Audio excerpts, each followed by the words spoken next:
I don't get to watch SmackDown every single week, but I wanted to see the New Age Outlaws against Cody and Goldust. So I watched the show. When I heard that Miz was going to be on commentary for the entire time, I almost turned it off. I'm not going to lie. I just couldn't stomach the thought of it. But I stuck with it, and I'm glad I did, because JBL, and JBL has his hit-or-miss nights. He can be very overbearing on Raw sometimes, but then he has his nights where he's just on point, and he's freaking awesome, and this was one of them. JBL absolutely roasted The Miz on the headset on Friday night. It was beautiful. At one point, JBL asked him, what happened? You were once relevant once upon a time. What the hell happened?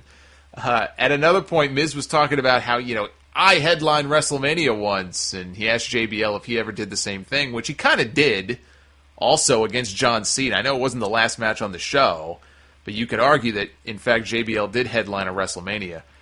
But JBL had the line of the year when he called Miz a one-hit wonder and said he was WWE's version of Right Said Fred. I fucking died. Oh, that was so awesome. So that was my entertainment from SmackDown on Friday night. My entertainment quota was filled on this show. I may have to watch more often. Only other things on Raw to really mention here. I thought it was weird that Big Show beat up an elderly man. He KO'd poor Zeb Coulter for no good reason at all. And then he did the Nazi salute. And he's a babyface. Nazi Big Show is not a good gimmick idea.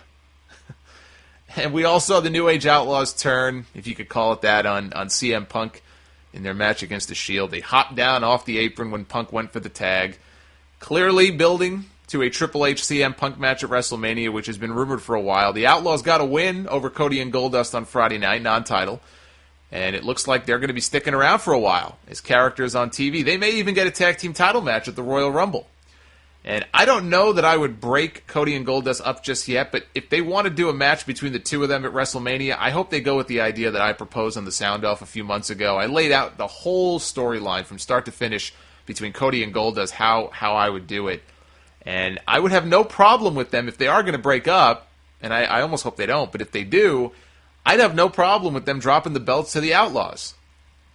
I think they could have one last short run with the belts, and then they can drop them at WrestleMania. Or something, to a team like the Usos, or some sort of fatal four-way tag team match at WrestleMania, get the Outlaws in there with the Usos and the Shield, and throw one other team in there. I'd have no problem with that. In fact, as a novelty, when Cody and Goldust are ready to lose, I would put the belts on the Outlaws. Why not? Check this out, guys. For you, the listeners of the Sound Off, Audible is offering a free audiobook download with a free 30-day trial so that you can check out their service. And it's a quality service. I wouldn't be mentioning it on my show if it wasn't. They have a bunch of wrestling books to choose from in audio form, including Lex Luger's book, Dusty Rhodes' book, Hulk Hogan's book is available with narration from the Hulkster himself. There's even one that chronicles the rise of the late Junkyard Dog in Mid-South, which sounds really interesting. You can choose any one of those free by trying Audible.com. If you commute to work, or if you like listening to things other than music at the gym, I know a lot of people listen to this podcast that way. It seems to me an audiobook would absolutely make sense. To get one, make sure you go to audibletrial.com/Solomonster. It's another way to show your support for the Sound Off, and you get something free in return. Can't beat that. Again, that's audibletrial.com/Solomonster.